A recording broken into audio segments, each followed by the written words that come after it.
ሶስተኛ እግዚአብሔር እያልክ እየነገርከኝ ከዛ በኋላ መተህ ለእኔ እግዚአብሔር አንድ ነው ሶስት አንልም ብለህ ልሸውደኝ ትሞክራለህ እንዴ? አትችልም። እኔ ጋር ስላሴን ቀና ብለህ ማውራት አትችልም። ገድለ እስጢፋኖስ ዘወራ መጋቢት ምዕራፍ 6 ቁጥር 2 ላይ ይዩት። ያለ አጋዕዝተ ዓለም ስላሴ ቅጠል እንኳን ከግንዱ ለዘይቶ አይደገፍምና አለ። አጋዕዝተ ዓለምና እግዚአብሔር መንፈስ ቅዱስ የሚባሉ ሁለት የቀሩ አሉ፣ አምላክ ያሉን። አብና መንፈስ ቅዱስ ደግሞ አምላክ ናቸው። በእናንተ ትምህርት ሲሞትም ዓለምን ሲቆጣጠሩ የነበሩ ሁለቱ ናቸው፣ የቀሩት ናቸው። አንዴ ሁለት ያልሞቱ አሉ። እንዲህ አይነት ትምህርት ይዘህ እንዴት ነው እስልምና ላይ መተህ የምትሳደበው? እንዴት ነው የምታብጠለጥለው፣ የምታበሻቅጠው፣ የምታነውረው? እስልምና ላይ መተህ እኛ ሀሳብ ነው ያቀረብነው። በቃ የምታምኑበትን ነገር ነው። አይ ካለ ይሄ መጽሐፍቶቻችሁ ነው ወይ ያቃጥሉት ወይ ጣሉት። ሆኖ ነው አይደለም ያልኩህ። ባዮሎጂካል አይደለም አባቴ ልጅ ምንጭ የለህም እኮ ነው። ምን ቤተ እምነት የለህ ምን የለም። ቤተ እምነት ምንድን ነው? የራሱ ጉዳይ በአነቱ ተቀጥ ይፈልጋል እኮ። ምን አባቴ ልጅ ነህ እኮ አንተ፣ ወላጅ የሌለው ልጅ አንተ ነህ። ጉዲፈቻ ነኝ። ሌላ ጥያቄ አንድ ቦታ ላይ ወይ ወንዲሰስ ጋር ብትሆን ወይ ስላሴ ጋር ብትሆን ወይ አሁን አንተ ፍርድ እኮ እያልኩ አልሞትም እንዴ? ምን ነው? አንድ ቦታ ያዛ ፈረን ያዝ ወይ ደግሞ ስለም ይዣለሁ። ዝም በልማ ቆይ ልደውልልህ አይመቸኝም አልኩኝ። ከኔ ጋር ብቻ ነው ሐሰኑላ እኮ አለልህ። ከእነሱ ጋር ለምን አትደዋወልም? ሻ አይደለም ያስፈልግ። ይኸው ደግሞ ሚስጥር ይዘረግፋል። ቅዱሳን ከሚባሉት ውስጥ ሚያፊዚስ እና ዲያፊዚስ በሚባለው ጭቅጭቅ ተሰደው የገቡ ናቸው እና አባ ገሪማ ገረምከኒ አባ ገሪማ አሁን ባይብልን አይ ቲንክ ከአረማይስጥ ይሁን ከሶሪያ ይሁን ወይ ከግሪክ ይሁን ወደ ግዕዝ የተረጎሙት እሳቸው ናቸው። አቡነ ገብረ መንፈስ ቅዱስ ገዳም ውስጥ ያለው እሱ ነው ራሱ። እርግጥ ገዳም ውስጥ ነው ያለው እንጂ አቡነ ገብረ መንፈስ ቅዱስ ራሱ የሚባሉት ማለት ነው። አቡነ አረጋዊ የሚባሉት ማለት ነው። እሳቸው ናቸው የወጡት ማለት ከረሱል ሰለላሁ ዐለይሂ ወሰለም በፊት ነው ኢትዮጵያ ውስጥ የገቡት ራሱ እነሱ። እንዴት ዋላችሁ? እንዴት አመሻችሁ? ልጠይቅ ጥያቄ ጠይቅ ይጓል። ሰላም ብያለሁ። እንዴት ነሽ? ሰላም እግዚአብሔር ይመስገን። ኢየሱስ በአባቱ እግዚአብሔር ነው በእናቱ ሰው ነው ስትል ሰማሁና ይላሉ። እኔ ሳምለው እነሱ የሚሉትን ነው ያልኩሽ። መጽሐፍ ኦኬ። ምን ማለት ነው? በአባቱ እግዚአብሔር ነው ማለት በእናቱ ሰው ከሆነ እንደዛ እንደሚባለው የእግዚአብሔር ልጅ እግዚአብሔር ነው ማለት ነው ወይስ? የእግዚአብሔር ልጅ እግዚአብሔር ነው፣ የሰው ልጅ ሰው ነው። ሰውና እግዚአብሔር ነው ሁለቱ። አሁን ለምሳሌ የድመት ልጅ ድመት ነው አይደል? በቃ እንደዛ ማለት ነው። የአይጥ ልጅ አይጥ ነው ማለት ነው። የእግዚአብሔር ልጅ እግዚአብሔር ነው። እግዚአብሔር ነው። እግዚአብሔር የሰው እናት ምንድን ናት? ሰው ናት። የድመት እናት ምንድን ናት? ድመት። የእግዚአብሔር እናት ምንድን ናት? የእግዚአብሔር እናት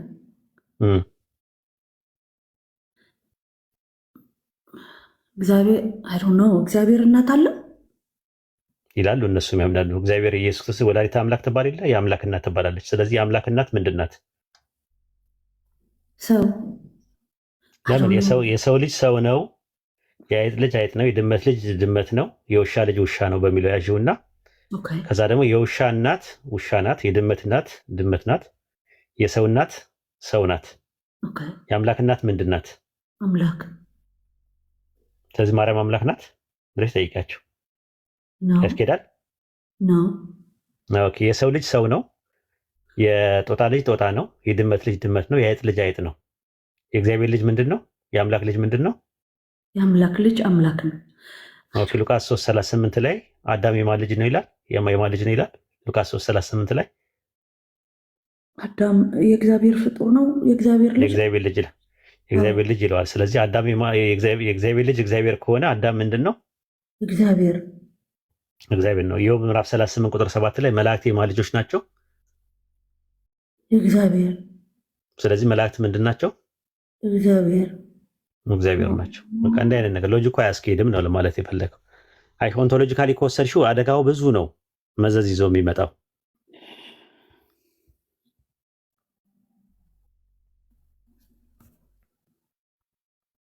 ግልጽ ነው።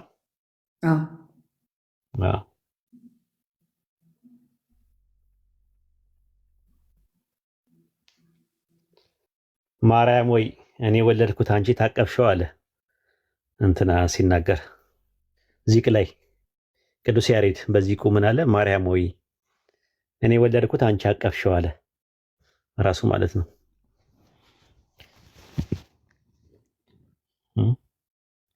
ያ ሙሽራ እኮ ናት ማርያም ታውቂያለሽ? ያ ሙሽራ ናት ይላል ራሱ። ሚስትም ተብላለች ራሱ ግን አይነግሩሽም። እሱም በገዝ እየተደበቁ ስለማይናገሩ ነው። ያ ሚስት ተብላለች ራሱ ሰዓታት ላይ ታታታውሽም ምናልባት አንቺ ግዘት ትችላለች። ሰላም ለኪ ማርያም እስመ ኮንኪ ለአብ ማዕርቱ ለወልድ ወላዲቱ ይላል። ሰላም ለኪ ማርያም እስመ ኮንኪ ለአብ ማዕርቱ ለአብ ሚስቱ ነሽ፣ ለወልድ ደግሞ ወላዲቱ፣ ለወልድ ደግሞ እናቱ ነሽ ይላል። ወለመንፈስ ቅዱስ ጽርሐ ቤቱ ይላል ራሱ ማለት ነው። ሰላም ለኪ ማርያም እስመ ኮንኪ ለአብ ማዕርቱ ለወልድ ወላዲቱ እያሉ ነው የሚናገሩ ማለት ነው ራሱ ማለት ነውና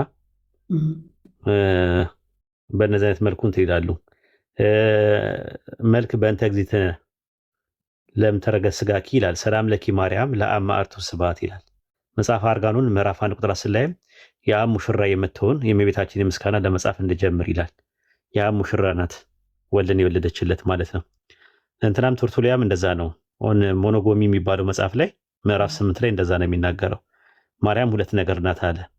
ወዝ ቦዝ ቨርጂን ኤንድ ዋይፍ ኦፍ ዋን ሃዝባንድ፣ ድንግልም ናት እና ደግሞ ለአንድ ባል ሚስት ናት ይላል። ብዙ አለ። እያወቀን ነው ጸጥ የምንለው ስሜታቸው እንዳይጎዳ እንጂ እነሱ የሚሉትን ውስጥ ለውስጥ እየተደበቁ የሚሉትን ካወጣ ነው መቀባበሪያም የለንም። አንዳንዴ ለህሊና ለሰው ህሊና ስለምንጠነቀቅ ነው እምነታቸውን ነካብን ምናምን ብለው ዘራፍ እንዳይሉ ነው በቀል ምናምን እንዳያስቡ ተከባብረን እንድንኖር ከሚለው እንጂ እኔ ብዙ ነገር ነው ማቀው የእነሱን ጉድ ማለት ውስጥ ለውስጥ ማቀው ነገር ማለት ነው። ከዚህ ስሜታቸውን ይጎዳዋል።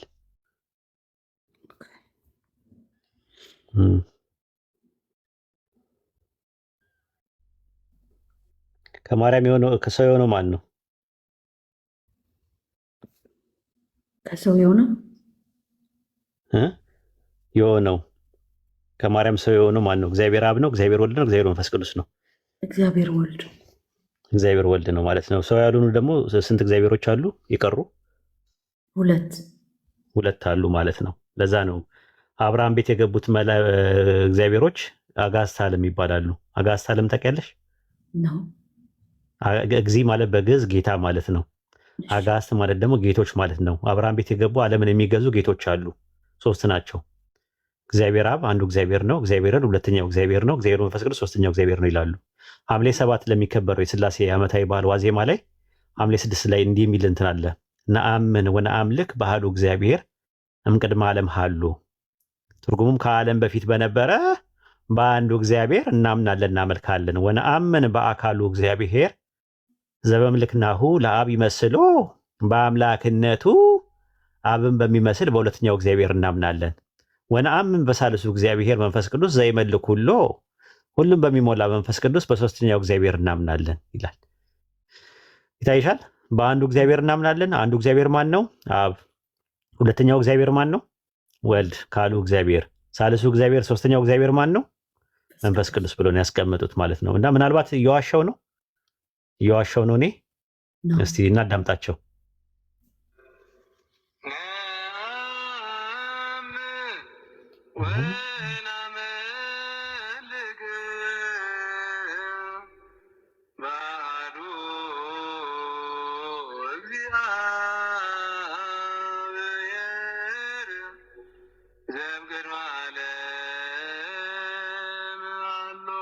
አየሽው? ነአምን ወነአምልክ በአሐዱ እግዚአብሔር እምቅድመ ዓለም ሀሎ፣ ዓለም ከመፈጠሩ በፊት በአንዱ እግዚአብሔር እናምናለን እናመልካለን። አንዱ እግዚአብሔር። ተመልከች፣ ቀጥል።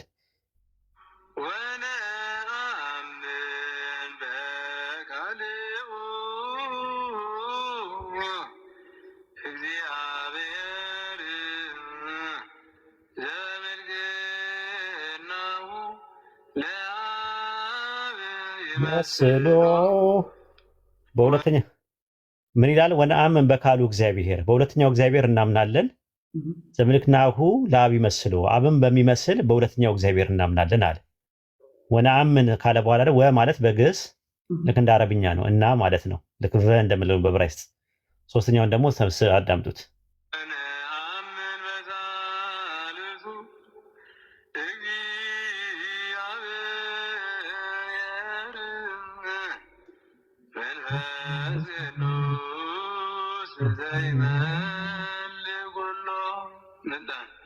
ወነአምን በሳልሱ እግዚአብሔር መንፈስ ቅዱስ ዘይመልክ ሁሉ ዓለምን ሁሉ በሚሞላ በሶስተኛው እግዚአብሔር እናምናለን ብሎ ነው ያስቀመጡት። እና በዜማ ሐምሌ አያውቁም ብለው ነው። ቅኔ ማህሌት ውስጥ የተቀረጸውን እኔ ቪዲዮ ራሱ ቀርጬያቸዋለሁ። ራሱ ቅኔ ማህሌት ውስጥ ነው የምነግራቸው። ያው ስሙት።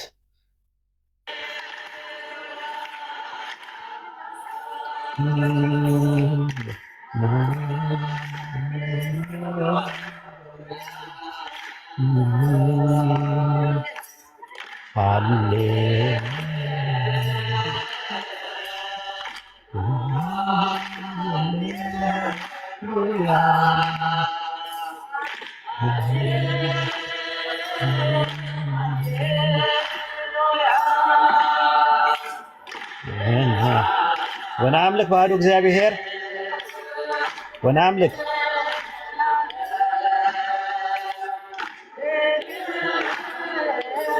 ባህዱ እግዚአብሔር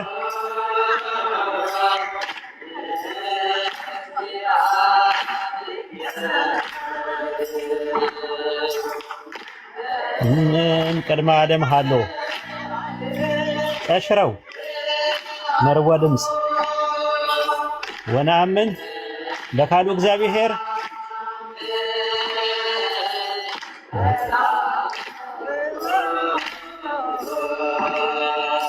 የመላኩ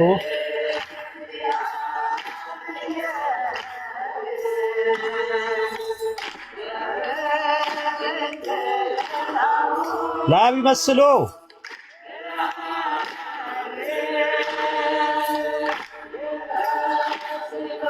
ወነአምን በሳልሱ እግዚአብሔር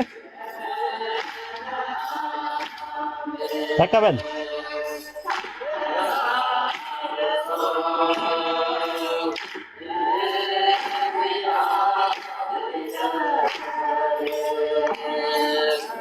መንፈስ ቅዱስ ዘይመልክ ሁሉ ተቀበል።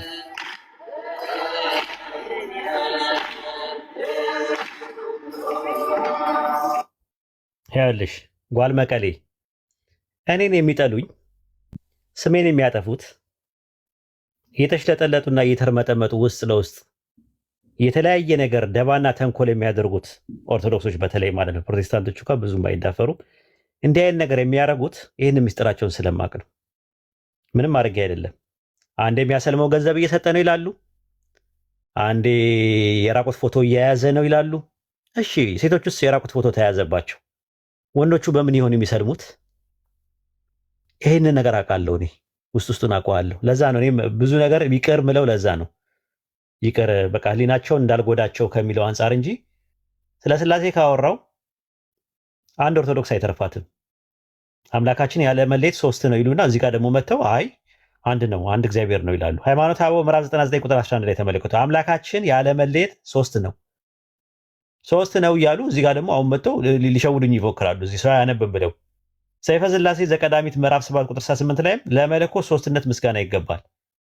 መለኮት ምንድን ነው? ሶስትነት አለው። ሰይፈ ሥላሴ ዘረቡ ምዕራፍ 4 ቁጥር 31 ላይ መለኮት በአካል ሶስት ነው። መለኮት ሶስት ነው። በምን? በአካል ሶስት ነው። ሰይፈ ሥላሴ ዘሰኑይ ምዕራፍ 2 ቁጥር 42 ላይ በጽርሐ አርያም ለሚኖር ሶስት ለሚሆን አምላክ ሰላምታ ይገባል። ሶስት ለሚሆን አምላክ ሶስት ከዛ በኋላ አንድ ነው ይሉኛል። ዘዳግም 13:7 ላይ አንተም አባቶች የማታውቃቸውን ሌሎች አማልክት እናምልክ ብሎ ቢጠራ አትስማው ይላል። አብርሃም አያውቀውም፣ ይስሐቅ አያውቅም፣ ያዕቆብ አያውቅም፣ አይሁዳኖች አያውቁም። ምን ነው ሶስት አካል ሳያመልኩ ሞቱ እነዚህ ሁላ ሰዎች? ምን ነው እንዴት እንትን አሉ ራሱ ማለት ነው። ከዓለም በፊት በነበረ በአንዱ እግዚአብሔር እናምናለን እናመልካለን። ወነአምን በካሉ እግዚአብሔር ዘይመክል ነው ለአብ ይመስሎ በአምላክነቱ አምን በሚመስል በሁለተኛው እግዚአብሔር እናምናለን። ወነአምን በሳልሱ እግዚአብሔር መንፈስ ቅዱስ ዘይመልክ ሁሉም በሚሞላ በመንፈስ ቅዱስ በሶስተኛው እግዚአብሔር እናምናለን። ሁለተኛ እግዚአብሔር ሶስተኛ እግዚአብሔር እያልክ እየነገርከኝ ከዛ በኋላ መተህ ለእኔ እግዚአብሔር አንድ ነው ሶስት አንልም ብለህ ልሸውደኝ ትሞክራለህ እንዴ? አትችልም። እኔ ጋር ስላሴን ቀና ብለህ ማውራት አትችልም። ገድለ እስጢፋኖስ ዘወራ መጋቢት ምዕራፍ 6 ቁጥር 2 ላይ እዩት። ያለ አጋዕዝተ ዓለም ስላሴ ቅጠል እንኳን ከግንዱ ለዘይቶ አይደገፍምና አለ። አጋዕዝተ ዓለም፣ አጋዕዝት ማለት ጌቶች ማለት ነው። የእግዚእ ብዙ ቁጥር ነው። ሰይፈ ሥላሴ ዘሐሙስ ምዕራፍ 5 ቁጥር 22 ላይ እንደዛ ነው። ሶስት ልዑላን ገዢዎች፣ ሶስቱ ጌቶች ተመልከቱ። ሶስቱ ጌቶች መጽሐፈ እንዝራ ስብዓት ምዕራፍ 11 ቁጥር 9 ላይ በአንቺ ሶስቱ ጌቶች የተጠለሉብሽ ሰለስቱ አጋዕዝት፣ ሶስቱ ጌቶች፣ ሶስት ጌታ እያመለክ እኔ ጋር መጥተህ ላጭንና ቅርሻትን ልታዝረከርክብኝ አይገባህም። ሀሳብ ነው ያቀረብኩት። ሀሳብ ላይ ሞግት። ሀሳብ ነው ያቀረብኩት። ሶስት ጌቶች ይላል። ይኸው መጽሐፎቻችሁ እንደዛ ይናገራል። ወይ አቃጥሉት ያለውን ነገር። እኔ ባይብል ይናገራል እንደዛ ብዬ አይደለም ብለው። ይኸው መጽሐፍቶቻችሁ እንዳለ ሶስት ጌቶች እያለ ይናገራል። ወይ አቃጥሉት ወይ ደግሞ ተዉት። ትክክል ካልሆነ ከጥንት ጀምሮ የነበረ መጽሐፍ አባ ጊዮርጊስ ዘጋስጫ፣ ኢትዮጵያዊ ቄርሎስ እየተባሉ የሚባሉ ምን ታደርጉታላችሁ? መጽሐፈ እንዝራ ስብዓት፣ መጽሐፈ ሚስጥር፣ የዶግማ መጽሐፍ ከእነሱ ላኩ እየጠቀስኩኝ ያለሁት። ያሬድም ልታደርጉት ነው። ከረሱል ሰለላሁ ዐለይሂ ወሰለም መወለድ በፊት እኮ የነበረ ነው። ራሱ በ520 ላይ ነው ይህን የደረሰው። ግዕዝ እዝልና ሐራራ የሚባል ነገር ሲደርስለት ያኔ ነው ይህን ነገር ዚቅ እንትን ብሎ ያመጣው ማለት ነው። ዚቅ ብሎ ያስቀመጠው ማለት ነው፣ በኦርቶዶክስ ማለት ነው። እና ይሄ ምንድን ነው ያለው? ዚቅ ነው። በዚቅ ላይ ታገኙታላችሁ። ሐምሌ 7 ነው የሥላሴ ዓመታዊ ዋዜማ ላይ የሚደረገው ዜማ ነው። ነአምን ወነአምልክ በአሐዱ እግዚአብሔር ዘእምቅድመ ዓለም ሀሉ፣ ከዓለም በፊት በነበረው በአንዱ እግዚአብሔር እናምናለን። ወነአምን በካሉ እግዚአብሔር፣ በሁለተኛው እግዚአብሔር እናምናለን። ሶስተኛ ደግሞ በሳልሱ እግዚአብሔር፣ ወነአምን በሳልሱ እግዚአብሔር፣ በሶስተኛው እግዚአብሔር። ከዛ እኔ ጋር ትመጣና አንድ እግዚአብሔር አለ። የለም እንደዛ ነው። ሶስት እግዚአብሔሮች ናቸው ያሉት፣ እግዚአብሔር አብ፣ እግዚአብሔር ወልድ፣ እግዚአብሔር መንፈስ ቅዱስ። ጋድ ዘ ፋዘር፣ ጋድ ዘ ሰን፣ ጋድ ዘ ሆሊ ስፒሪት። ማነው ከማርያም ሰው የሆነው? ጋድ ዘ ሰን የሚባለው ጋድ ዘ ፋዘር እና ጋድ ዘ ሆሊ ስፒሪት የሚባሉት እግዚአብሔር አብና እግዚአብሔር መንፈስ ቅዱስ የሚባሉ ሁለት የቀሩ አሉ፣ አምላክ ያልሆኑ። አብና መንፈስ ቅዱስ ደግሞ አምላክ ናቸው በእናንተ ትምህርት። ሲሞትም ዓለምን ሲቆጣጠሩ የነበሩ ሁለቱ ናቸው፣ የቀሩት ናቸው። አንዴ ሁለት ያልሞቱ አሉ። እንዲህ አይነት ትምህርት ይዘህ እንዴት ነው እስልምና ላይ መተህ የምትሳደበው? እንዴት ነው የምታብጠለጥለው፣ የምታበሻቅጠው፣ የምታነውረው? እስልምና ላይ መተህ እኛ ሀሳብ ነው ያቀረብነው። በቃ የምታምኑበትን ነገር ነው። አይ ካለ ይሄ መጽሐፍቶቻችሁ ነው፣ ወይ ያቃጥሉት ወይ ጣሉት። አይ ባይብል እንደዛ አይልም፣ እሰየው ይበል የሚያስብል ነው። ባይብል ምንድን ነው የሚለው? ዘዳግም 6:4 ላይ፣ ማርቆስ 12:29 ላይ እስራኤል ስማ ጌታ አምላካችን አንድ ጌታ ነው። እውነት ነው። በቃ ይህንን ነው፣ ይሄ የኛ ትምህርት ነው። ኑ ወደኛ። የዓለም ህዝብ 2 ቢሊዮን ክርስቲያን ከ2 ቢሊዮን ውስጥ 1.7 ቢሊዮኑ በስላሴ ያምናል።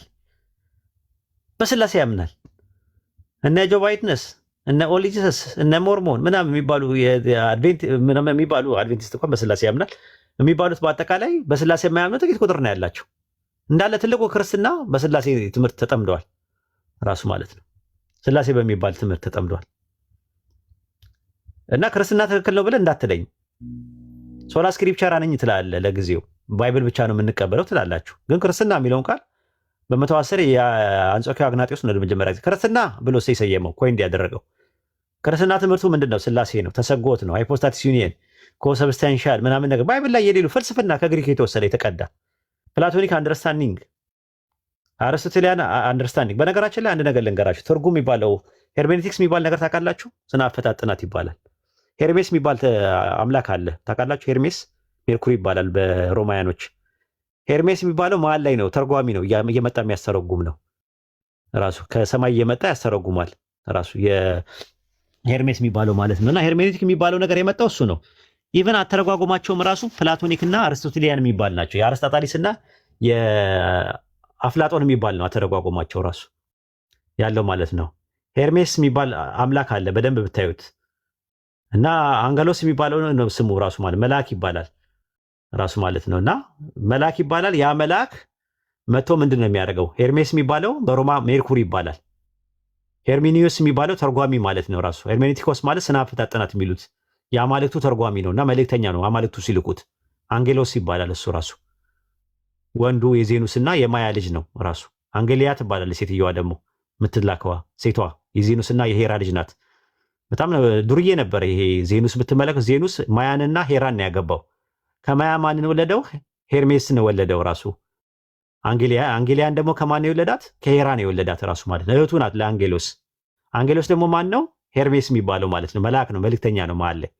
ሄርሜቲክስ የሚባለው ነገር ከዛ ነው የመጣው ማለት ነው። ኤስተርን ትራዲሽን፣ አሌክሳንድሪያ የሚባለው ትራዲሽን ራሱ የፕላቶኒክ አንደርስታንዲንግ ነው ያላቸው ኢንተርፕሬት ሲያደርጉ የግሪኩ ማለት ነው። አንጾኪያ ትምህርት ቤት ውስጥ ደግሞ የዌስተርኖች የሚባሉት ደግሞ ትምህርት ቤት ውስጥ ደግሞ ያለው የአርስቶትል ነው ራሱ የያዙት። አተረጓጎማቸውም የእምነቱ ስራቸው የበቀለው ነገር ከአይሁድ አይደለም የበቀሉት። እነዚህ ከፓጋን ነው፣ ግሪክ ወሮም ነው ራሱ እንትን ያሉት ማለት ነው። አልጎሪካልም አክቲቭ ፓሲቭ ኢምፓላቢሊቲ ምናምን የሚባል ትምህርታቸውም እንዳለ አጠቃላይ የተወሰዱት ከግሪክ ነው የተወሰዱት። ከዛ የበቀሉ ናቸው ራሱ ቸርች ፋዘርስ የምትሏቸው አብዛኛውን። እና እዛ ውስጥ የነበረው ነው ትራዲሽን ይዘው ብቅ ያሉት እና ከክርስቶስ ትምህርት ጋር የቀየጡት ከሐዋርያት ትምህርት ጋር የቀየጡት ማለት ነው። ይህን ይመስላል ጓል መቀሌ። አመሰግናለሁ። ለፈለፍኩብሽ መሰለኝ ዛሬ ልክ አይደለሁም። አይ የመጨረሻ ጥያቄ አሁን ለምሳሌ በቃ እሱ ገብቶኛል፣ ትክክል። እና አባ ተክለ ሃይማኖት እና አቡነ አረጋዊና እና ቅዱስ ጊዮርጊስ ከባይብል ውጭ ናቸው ማለት ነው። ሁሉም ባይብል ውስጥ የሉም። እና እኛ በኢትዮጵያ ኦርቶዶክስ ነው እነዚህ እንትን የመጡት ወይስ በሌላው በኦርቶዶክስ በግሪክም በግብፅም አሉ እነዚህ እነ ተክልዬ እነሱ አቡነ አረጋዊ ምናምን እንመጣበታለን። ተክልዬ እመጣለሁ። ስለ ጊዮርጊስ ከኛ ጋር ግንኙነት አለው። ሱረቱል ካፍ ምዕራፍ 18 ቁጥር 9 ላይ የዋሻውና የሰሌዳው ባለቤቶች ከታምራቶች ያዝ ሲሆን ግሩም መሆናቸውን አሰብክን ይላል። አጀባ ግሩም መሆናቸውን አሰብክን ይላል። እና አምላካችን አላ የዋሻው ምዕራፍ የሚባል አለ ራሱን የቻለ የዋሻው ምዕምንትን አለ። እና እነዚህ በዚህ ሰዓት ላይ ሰማዕታት የሆኑበት ዘመን ነው። ኔሮ የሚባል ንጉስ ተነስቶ ሲጨፈጭፋቸው ዋሻ ውስጥ ገቡ ማለት ነው። ከዋሻው የተረፉ ሰዎች የተሰዉ ሰዎች አሉ። መርቆሬዎስ የሚባል አለ፣ ማርኪዩስ የሚባል መርቆሬዎስ የሚባለው አለ። በ224 ነው የስላሴ ትምህርት ምናምን ከመምጣቱ በፊት የነበረ ነው መርቆሬዎስ። ቂርቆስና ኢየሉጣ የሚባሉ አሉ በ304 ላይ ራሱ ማለት ነው። አርሴማ አለች ራሱ በውጭ በ290። ጆርጅ አለ በኢትዮጵያ ጊዮርጊስ የሚባለው 303 ላይ ነበሩ ማለት ነው። እና በ372 ላይ ነው በ372 ላይ ነው የነቁት። ሲነቁ ገበያው ተቀይሮ ምናምን ያዩት የራሱ ማለት ነው። እና የቁጥራቸው መጠን አይታወቅም። በኦርቶዶክስ እና በካቶሊክ 7 ናቸው ይላሉ። 7 ደቂቀ በኤፌሶን እንደ አኪዮስ ውስጥ የነበሩ ናቸው፣ ፐርሲኪዩት ተደርገው የነበሩ ናቸው ተብሎ ነው የሚታመነው። በ372 ላይ ነው። ለ300 ዓመት ነው የቆዩት ማለት ነው። እና በጨረቃ አቆጣጠር 9 ዓመት ይጨምራል። 309 ቀን ማለት ነው። 300 ዓመት ነው የቆዩት። የቁጥራቸው መጠን ግን አጠይቃቸው ነው ያለው አላህ። እነሱ 7 ናቸው እያሉ ነው የሚለው፣ ይከራከራሉ። 8ም ነው የሚለው አሉ፣ 9ም ነው 12ም ነው የሚለው አሉ። ያንን ነው የዋሻውና የሰሌዳው ባለቤቶቻቸው ከታምራቶች ሲሆን ግሩም መሆናቸውን አሰብክን ይላል። እና ዋሻ ውስጥ የነበሩ ሰዎች አሉ፣ ከዋሻው የተረፉት አሉ፣ ሰማዕታት የሆኑት እነሱ እንደዛ ናቸው። አቡነ አረጋዊ የምታያቸው ተስዓቱ ቅዱሳን ከሚባሉት ውስጥ ሚያፊዚስ እና ዲያፊዚስ በሚባለው ጭቅጭቅ ተሰደው የገቡ ናቸው። እና አባ ገሪማ ገረምከኒ አባ ገሪማውን ባይብልን አይ ቲንክ ከአረማይስጥ ይሁን ከሶሪያ ይሁን ወይ ከግሪክ ይሁን ወደ ግዕዝ የተረጎሙት እሳቸው ናቸው። አቡነ ገብረ መንፈስ ቅዱስ ገዳም ውስጥ ያለው እሱ ነው ራሱ። መልከ ጼዴቅ ገዳም ውስጥ ነው ያለው እንጂ አቡነ ገብረ መንፈስ ቅዱስ ራሱ የሚባሉት ማለት ነው። አቡነ አረጋዊ የሚባሉት ማለት ነው። እሳቸው ናቸው የወጡት ማለት ከረሱል ሰለላሁ ዐለይሂ ወሰለም በፊት ነው ኢትዮጵያ ውስጥ የገቡት ራሱ እነሱ። ከዛ በኋላ እነዚያ አቡነ ተክለ ሃይማኖት የምታያቸው የነበሩት እቲሳ ነው። እቲሳ ተክለ ሃይማኖት ነው የተወለዱት። እዚህ ቡልጋ ውስጥ ነው የተወለዱት። ቡልጋ የተወለዱት ማለት ነው። እቲሳ ተክለ ሃይማኖት ነው የተወለዱት ማለት ነው። ከዛ በኋላ ነው የተቀበሩት ደብረ ሊባኖስ ያለው ሸዋ ውስጥ ማለት ነው። ወደ መራ ቤቴ አካባቢ ሳደርሽ መሰለኝ አይዶን ነው። ከዛ በኋላ ደግሞ አቡነ አረጋዊ የሚባሉት ደግሞ ከአቡነ ገብረ መንፈስ ቅዱስ የሚባሉት ደግሞ ከግብፅ የመጡ ናቸው። እሳቸው ኢትዮጵያ ውስጥ አይደለም ያሉት ማለት ነው። ዝቋላ ላይ ያረፉት ማለት ነው። እነዚህ ያን ነገሮች አሉ። እነዚህ በኋላ ላይ የመጡ ናቸው። ራሱ እንትናም የሚባል አለ ራሱ የመነን አለ ራሱ ገብረ ክርስቶስ የሚባል አለ ራሱ ገብረ ክርስቶስ የሚባል አለ ራሱ ገብረ ክርስቶስ። የሰፈሩ ጠፋኛውን የሰፈር ነበር ገብረ ክርስቶስ የሚባለው ታስታውሳላችሁ? እሱ ደግሞ ቆማጣ ነበረ፣ ተቆምጦ ነበረ፣ ሙሽራ ነበረ። ገብረ ክርስቶስ ሰፈሩ የት ነበረ? አየር ጤና መስመር አንድ ጠፋኝ ሰፈሩ። አሁን እዛ ነው እንትን የሚባለው ገብረ ክርስቶስ አለርት ያለበት ቦታ ላይ የአዲስ አበባ ልጅ የለም። ዘነበ ወርቅ ነው። ዘነበ ወርቅ ያለው ማለት ነው ገብረ ክርስቶስ እሱ ማለት ነው። ዘነበ ወርቅ በዛ እና ዛ እንትን ነው እና እንዲህ አይነት ነው ትምህርታቸው። ጓል ዘመቀሌ that was helpful አመሰግናለሁ በጣም ኡስታዝ። ኦኬ እሺ ዱካ ምንድን ነው? ምን አድርጉ ነው የምትለን? ከማስተማር ውጭ ምን አደረግን?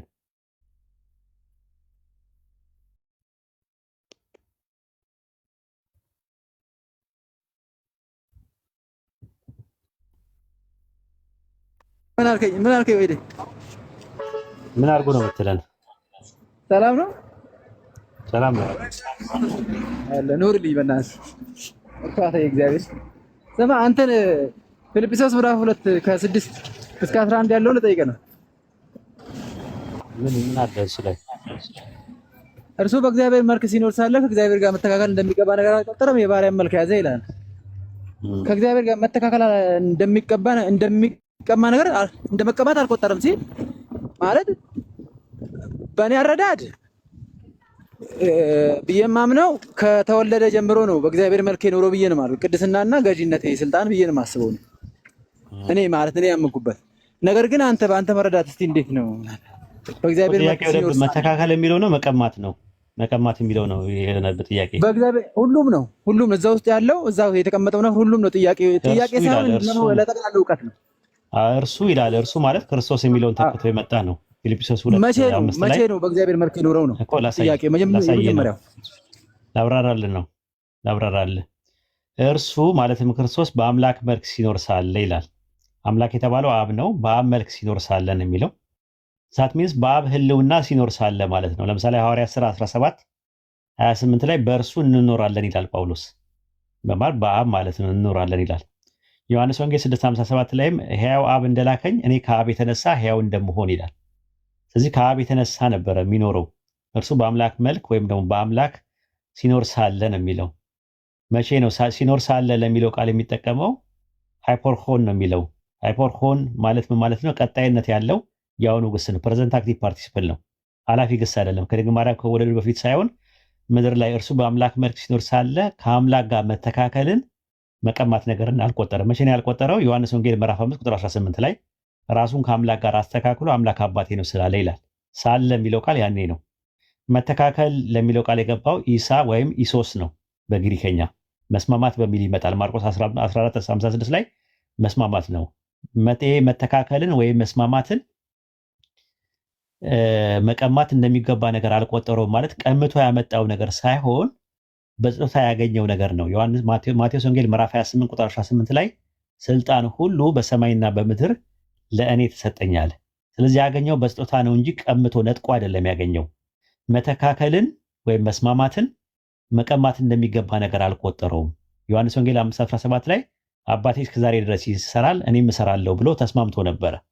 እውነት እውነት እላቸዋለሁ አብ ሲያደርግ ያየውን እንጂ ወልድ ከራሱ ምንም ሊያደርግ አይቻልም ብሎ ነው ያላቸው። ራሱ ማለት ነው ከእግዚአብሔር ጋር ራሱን አስተካክሏል ብሎ ሲሉት አብ ሲያደርግ ያየውን እንጂ ወልድ ከራሱ ምንም ሊያደርግ አይቻልም እና አለ። ከዛ በኋላ ምን አለ? አብ ሊፈጽመው የሰጠኝ ስራ ይህ የማደርገው ስራ አብ እንደላከኝ ስለኔ ይመሰክራል። እኔ ላደርገው የሰጠኝን ስራ በምድር ላይ ፈጽሜ ያከበርኩ ይላል ዮሐንስ 17:4 ላይ። ስለዚህ የምንማረው ነገር ምንድን ነው? መተካከልም በመቀማት ሳይሆን በስጦታ ነው ያገኘው ራሱ ማለት ነው። ከዛ በኋላ ምንድን ነው የሚለው? ራሱ ምን አደረገ ነው የሚለው። ምን አደረገ ነው የሚለው? ከዛ በኋላ በምስሉም እንደ ሰው ተገኝቶ አይልም ዱከብ ይላል። በምስሉም እንደ ሰው ተገኝቶ ሲል ሰው የተባለው አዳም ነው። የአዳም አምሳያ ደግሞ እሱ ነው። ሮሜ ምዕራፍ 5 ቁጥር 14 ላይ አዳም ይመጣ ዘንድ ላለው ለእርሱ አምሳሉ ነውና ይላል። በምስሉም እንደ ሰው እንደ አዳም ተገኝቶ ራሱ ምን አደረገ? ባዶ አደረገ ነው። ባዶ አደረገ ማለት የሆነ ልክ በርሜል ውሃን ስደፋው በርሜሉ ባዶ እንደሚሆን አምላክነቱን የሆነ ቦታ ደፍቶት አስቀምጦት ወይም አምላክነቱን እንደ ጃኬት የሆነ ቦታ አስቀምጦት መጣ ሳይሆን ኬኖሲስ ማለት ባዶ አደረገ ማለት ምን ማለት ነው? ሁለተኛ ቆሮንቶስ ምዕራፍ 8 ቁጥር 9 ላይ ይኸው የክርስቶስን ቸር ስጦታ አውቃችኋልና ሀብታም ሲሆን እናንተ በእርሱ ድሃነት ባለጠጎች ትሆኑ ዘንድ ስለ እናንተ ድሃ ሆነ። ድሃ ሆነ ማለት ባዶ ሆነ። ምንድን ያደረገው? ቸር ስጦታ አውቃችኋል። ይሄ ቸር ስጦታው ምንድነው? ህይወቱን ነው የሰጠው ብሎ ነው የሚናገረው ገላትያ 1:4 እና ቲቶ 2:14 ላይ ራሱን ሰጠ ይላል። ራሱን ባዶ አደረገ ማለት ህይወት የነበረውን ህይወቱን ሲሰጥ ባዶ ሆነ፣ ለሞት ያውም የመስቀል ሞት ታዛዥ ሆነ በማለት ይናገራል። ከዛ ምን አደረገ? አምላክም ደግሞ ያለ ልክ ምን አደረገው ይላል? ከፍ ከፍ አደረገው አለ። ራሱን ስላዋረደ ማለት ነው። ማቴዎስ 23:12 ላይ ራሱን የሚያዋርድ ሁሉ ከፍ ከፍ ይላል ባለው መሰረት በዚህ ምክንያት አምላክ ደግሞ ያለ ልክ ከፍ ከፍ አደረገው ይላል። ስለዚህ ፊልጵስዩስ ምዕራፍ 2 ቁጥር 5 እስከ 7 ድረስ ያለው በዚህ መልክና ልክ መረዳትም ማስረዳትም መሞገትም መሟገትም ትችላለህ ማለት ነው። እኔ ደግሞ አመሰግናለሁ ነው። እሺ ተመለሰልህ እንዴ? በደንብ ነው። የዞረብህ እኮ ነው አንተ።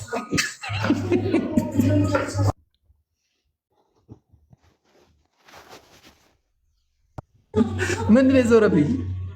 ጥቁር ዶሮ የዞረብህ እኮ ነው። የዞረብህ ነው። አንተ እያወካት ፊደል አንተ እያወካት ፊደል ሞት እጁ ላይ ያለ ሰው እንዴት አድርጎ ነው እንደዚህ የሚቀልደው የሚያሽፈው? ያመኛል ትላለህ ብዙ ጊዜ። እንዴት አንተ ስለ አሄራን እንኳን እንዴት አታስብም? ሌላው ቢቀር ማለት ነው። አባት የሌለው ልጅ ሆነ እስከ መቼ ነው የምትኖረው? አንተ ስለነገርከኝ ብቻ ነው ዝም ብያለሁ እንጂ ነፍስ ብዬ አስብ ነው። አባት የሌለው ልጅ ሆነ እስከ መቼ ነው የምትኖረው? አባት የሌለው ልጅ ሆነ እስከ መቼ ነው የምትኖረው? ኧረ ቆይ ሌላ ጥያቄ ደግሞ ነው። አባት የሌለው ልጅ ሆነ እስከ መቼ ነው የምትሆነው ነው ጥያቄው እኮ ማለት። አባቴማ ሞቷል። የለም ያው እውነቴን ነው። ኖ አይደለም ያልኩህ፣ ባዮሎጂካል አይደለም። አባት የሌለው ልጅ ምንጭ የለህም እኮ ነው። ምን ቤተ እምነት የለህ ምን የለም። ቤተ እምነት ምንድን ነው? የራሱ ጉዳይ በአናቱ ተቀምጥ ይፈልጋል እኮ። ምን አባት የሌለው ልጅ ነህ እኮ አንተ፣ ወላጅ የሌለው ልጅ እንትን ጉዲፈቻ ነኝ። አንድ ሌላ ጥያቄ አንድ ቦታ ላይ ወይ ወንዲሰስ ጋር ብትሆን ወይ ስላሴ ጋር ብትሆን ወይ አሁን አንተ ፍርድ እኮ እያልኩ አልሞትም እንዴ? ምን ነው? አንድ ቦታ ያዛ ፈረን ያዝ ወይ ደግሞ ስለም ይዣለሁ። ዝም በልማ ቆይ ልደውልልህ አይመቸኝም አልኩኝ። ከኔ ጋር ብቻ ነው እንዴ? ሐሰን ሁላ እኮ አለልህ። ከእነሱ ጋር ለምን አትደዋወልም? ሻ አይደለም ያስፈለግ ይኸው ደግሞ ሚስጥር ይዘረግፋል። ከፈለክ ነው እኮ ያልኩህ። ከፈለክ እኮ ነው ያልኩህ እንጂ እኔ በምን አውቃለሁ? እኔ ሚስጥር ይዘረግፋል ነገረኛል እንዴ ለኔ? ምን አይነት በየአይነት የሆነ ልጅ ነው? በየአይነት የሆንክ ልጅ ነህ። ጫጫታ ነው ያለው ዱከም። እሺ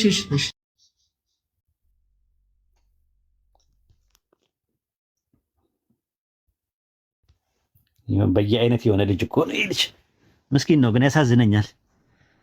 ኢንሻአላህ ዱዓ አድርጉለት። ዱዓ ማድረግ ነው። እኔ አንድ ቦታ ላይ ስለሌለ እኮ ነው የሚያሳዝነኝ።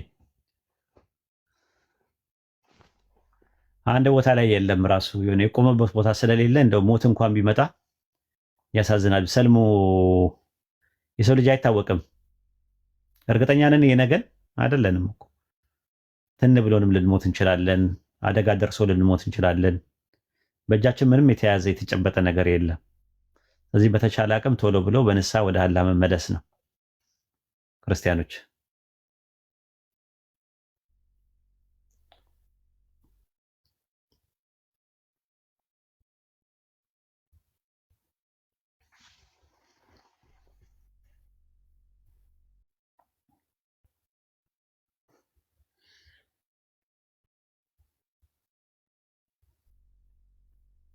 ሻወሩ ሌሎቻችሁ እንግዲህ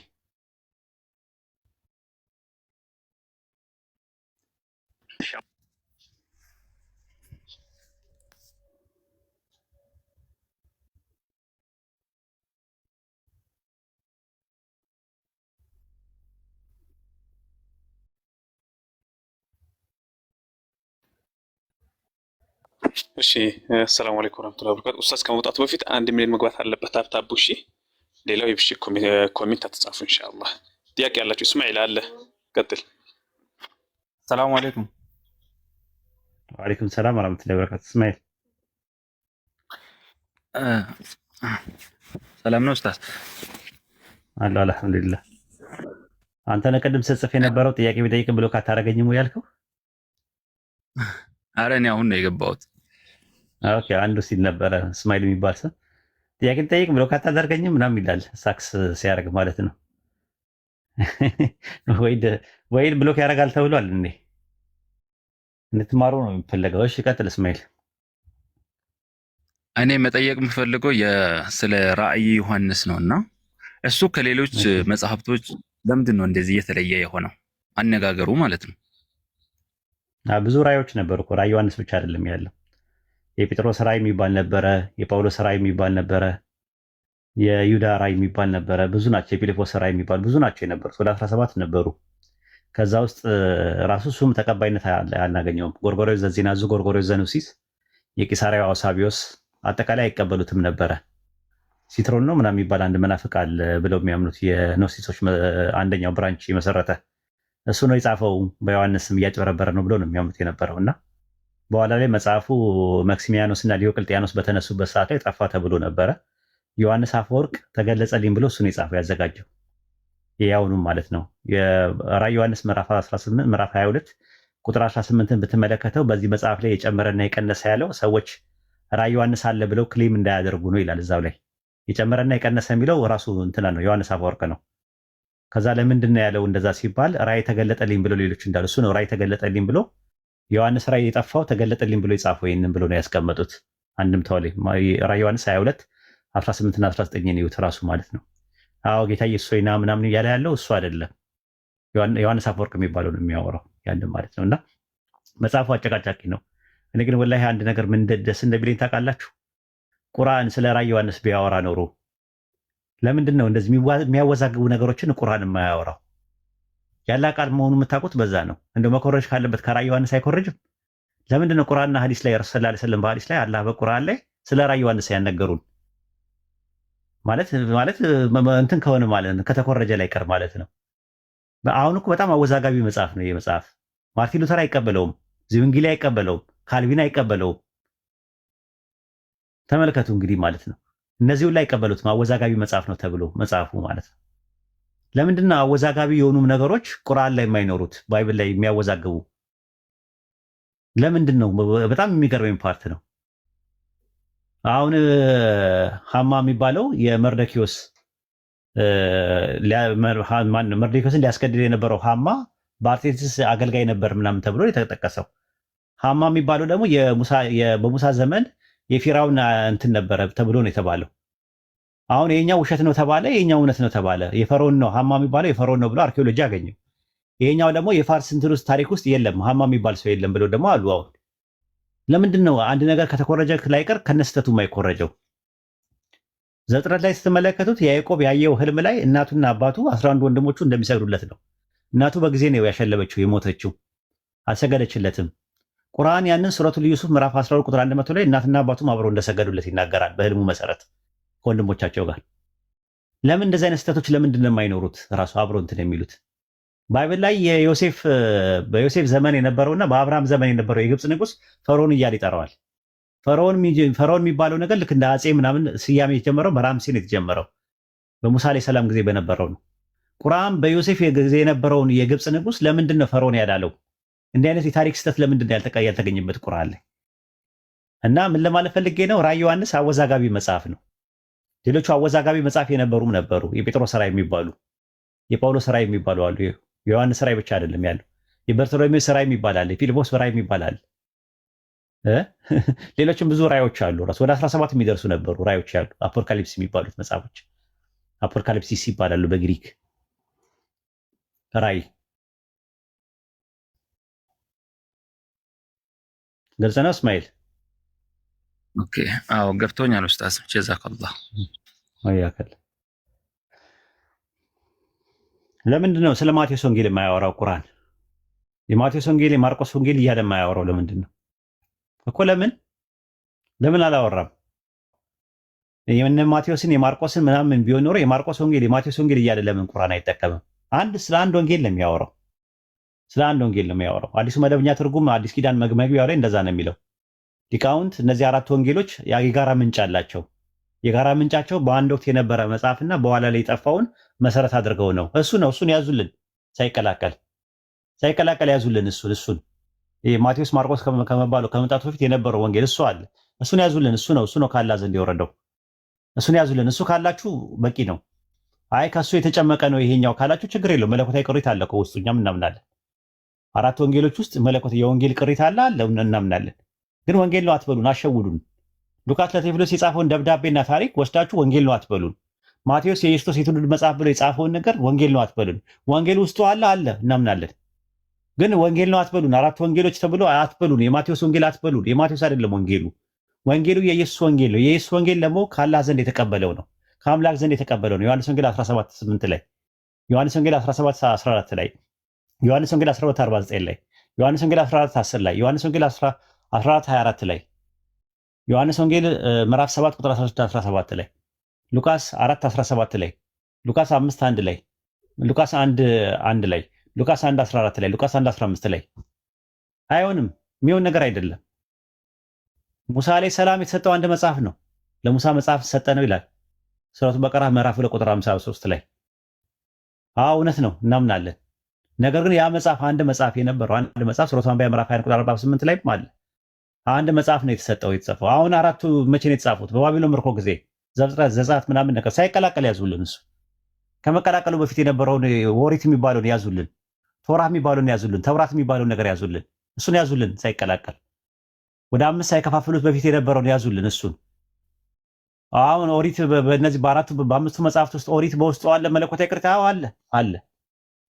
ቁርአን ሙሰዲቃን ነው፣ አረጋጋጭ ነው። ከአላህ ዘንድ የነበረውን አለ ብሎ ይለናል። የጨመራችሁት ደግሞ ሙዋሂሚን ነው፣ አራሚ ነው። ሱረቱ ማኢዳ ምዕራፍ 5 ቁጥር 48 ላይ ይሄን ይመስላል።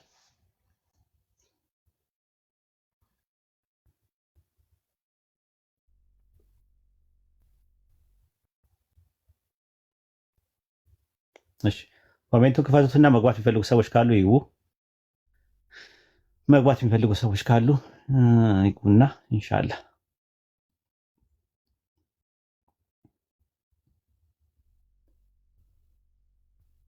ኡስታዝ ዙሁር ሰግጄ ልመለስ። እሺ አዛን ብሎኛል። ኢንሻአላህ አላህ ይቀበላችሁ። ስትመጣ አስታውሰኝ። መጽሐፍ የሚፈልጉ ሰዎች ካሉ መጽሐፍ ይወስዳሉ ማለት ነው ኢንሻአላህ። እሺ መርሐባ። ቢላል ናግባ እስቲ።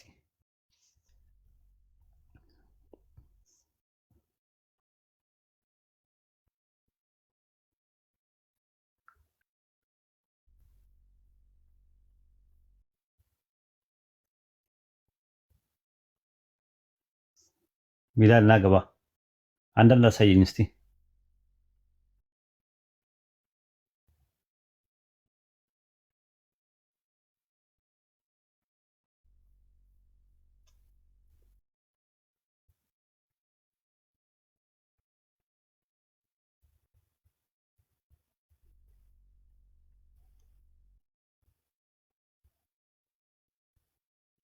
እሺ ቢላልን አሁን አይቼው ነበረና አውራው ነበር። ኡስታዝ ቢላል ነው ኡስታዝ ቢላል ኡስታዝ ቢላል ማዶ ከታች አለ ለሳበው ቆይ ፒኬም አለ። ፒኬንም ብስቡት ደስ ይለኛል። ፒኬም ብስቡት ፒኬ አለ። አሰላሙ አለይኩም ወራህመቱላሂ ወበረካቱ። በጊዜ እስከመጣ ድረስ አስገባውሽ በአንተ ፋንታ ሰግደህ እስከምትመጣ